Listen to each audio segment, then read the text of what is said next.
That's a question that's rolling around in my mind right now. It's something I've always been aware of, by the way. Who are you? But I would imagine if you sat with that question, you'd have a difficult time answering it. Like, who really are you? And I'll tell you why this is popping up for me right now.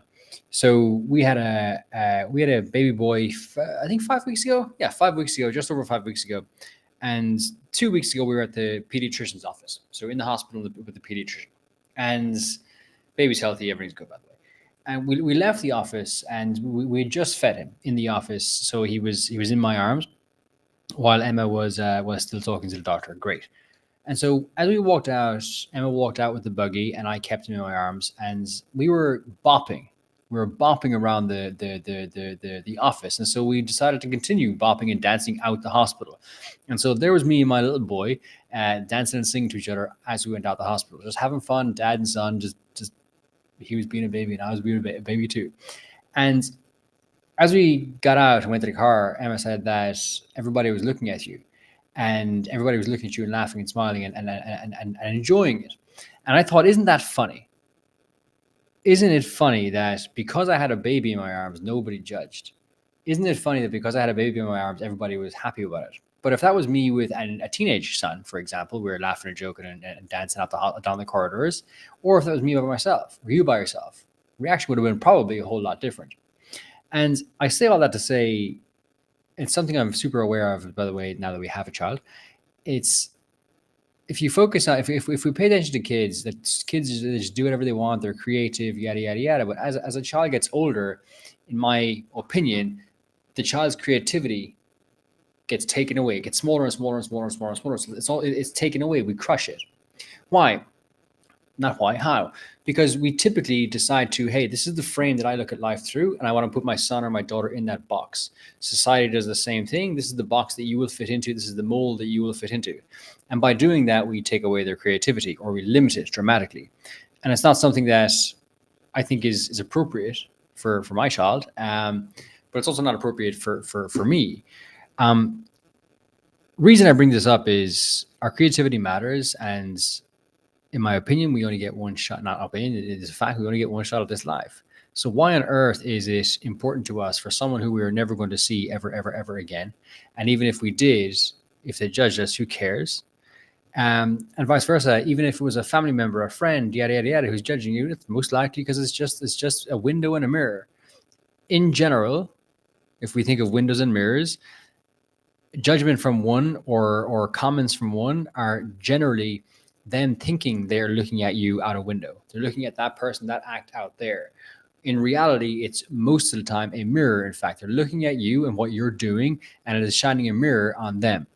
And that mirror is showing them, hey, that person is doing something that I want to do, or some variation of, hey, I want to do that, but I don't have the balls to do it. Um, so windows and mirrors are very, very, very important. And the parable that Wayne Dyer talked about before that comes to mind is the parrot parable. I think it's great. Hear me out. I'm going to talk to you for another 2 minutes, and I'll get off this live Zoom. It's just something I thought this in my mind. And if you hop off right now, creativity, allow your creativity to shine.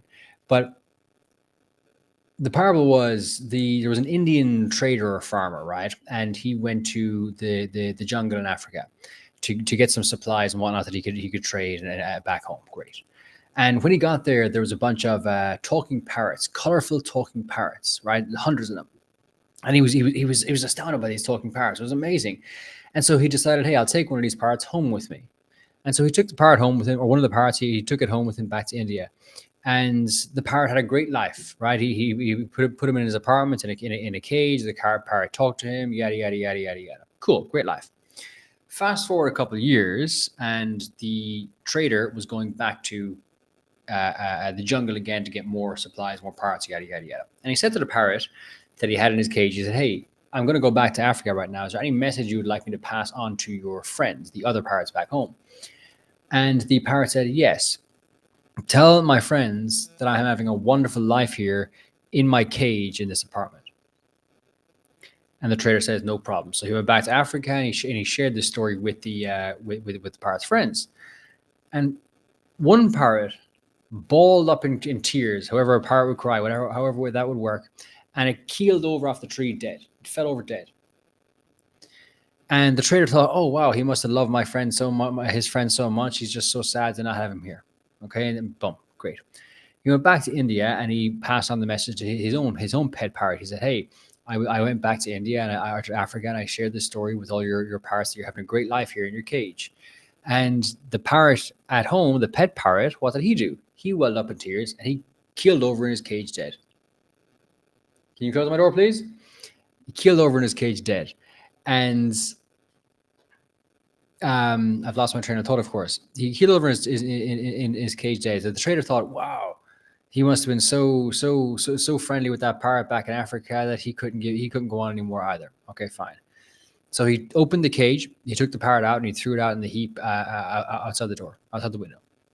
What did the parrot do? The parrot woke up. It flew up on top of a tree, and the trader said, "Hey, what's going on? You tricked me! You tricked me!"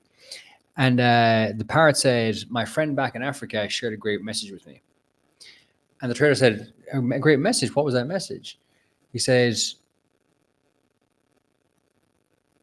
and I'm going to butcher this, okay?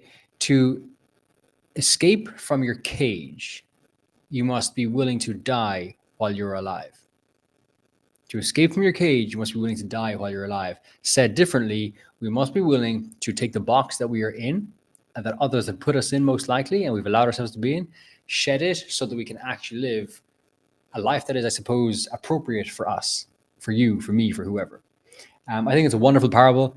It's really, really interesting, wonderful parable, and I think it's appropriate when I consider the story I just shared with you a moment ago about the hospital. Hopefully, there's value here. If not, is what it is. Hopefully, there's value, and I'll see you soon.